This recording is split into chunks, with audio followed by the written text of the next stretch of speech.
Okay, so what are we playing here, Fru?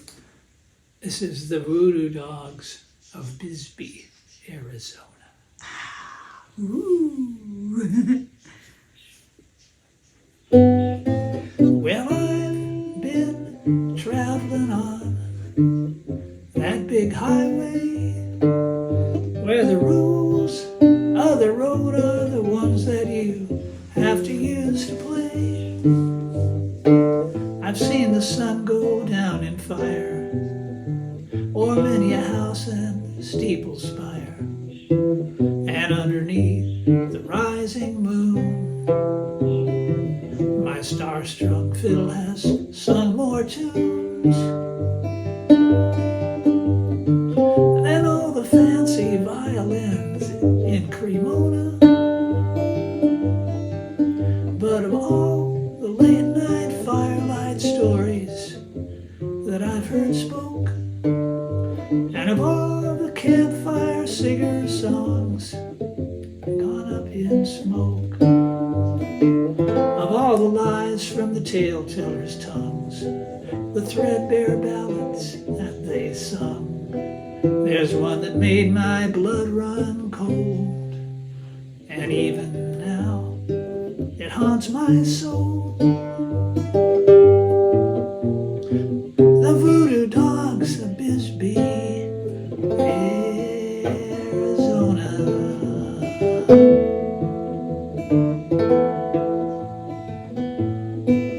Well, the tale is told sometimes so tall, it seems to be on stilts, in Wisconsin, where the winter winds wind wild as white as milk. Young Johnny left the cows at home. He set out on the road to roam. A letter from his Uncle Lou invited him to come and view the finest place this side of Barcelona. Well, you ask me who was Uncle Lou. I do my best to tell the tale. A gambler and rambling man, Lou liked the taste of ale. He got run out of old Montana, and down into the south he ran, through dusty hills too dry for words. And that's where Uncle Lou first heard about the Voodoo Dogs of Bisbee, Arizona.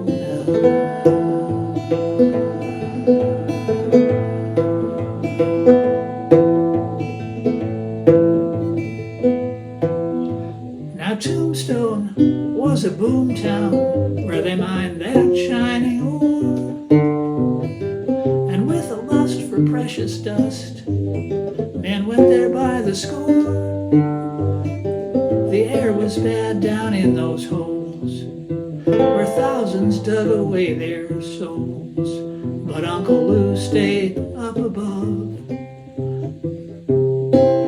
and he dealt his cards from snow-white gloves, where the money filled the air with its sweet aroma. Johnny worked at mining, but he never liked it very much. He tried his hand at the gambling game, but he just didn't have the touch.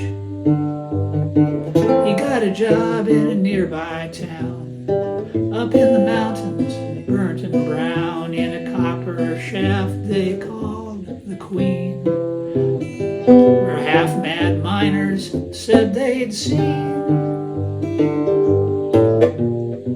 the Voodoo Dogs of Bisbee, Arizona.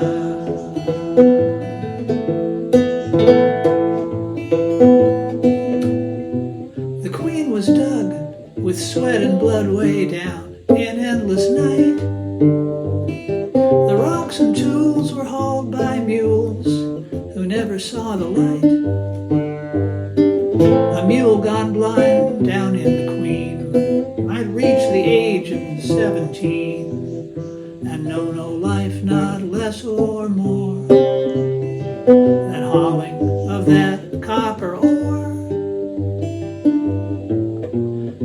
or precious gems for some rich king's corona. They dug miles down and piled around the rock in mighty heaps.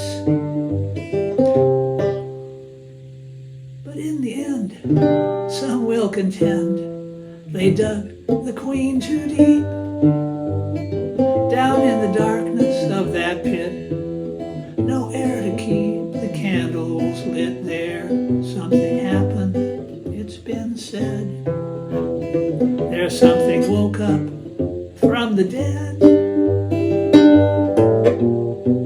The voodoo dogs of Bisbee, Arizona.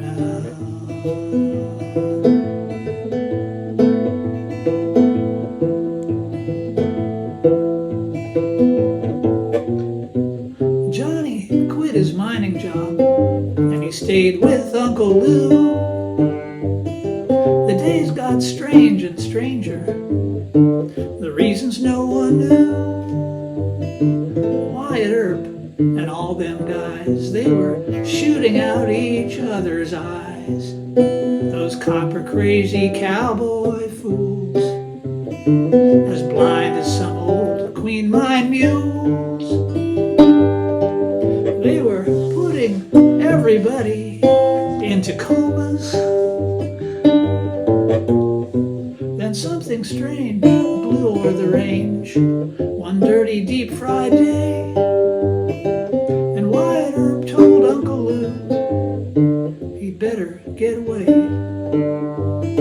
So Lou and Johnny hid inside, while on the street the bullets cried.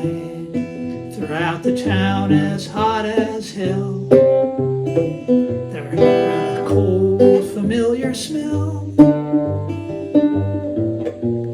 The voodoo dogs of Bisbee, Arizona.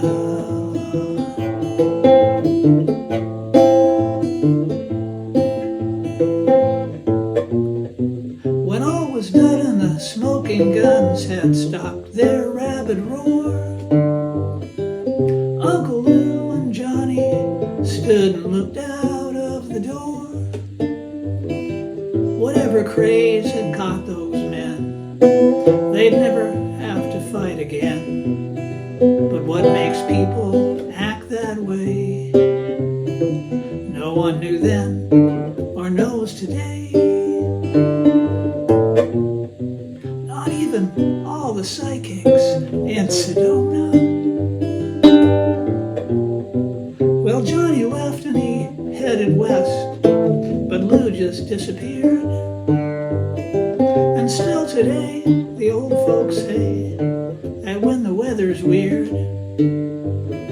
sometimes at night up in the sky, Uncle Lou goes riding by upon a wild-eyed camel's ghost, surrounded by a howling host.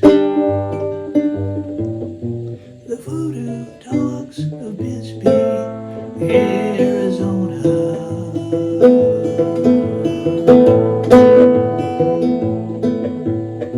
Well, I've been traveling on that big highway.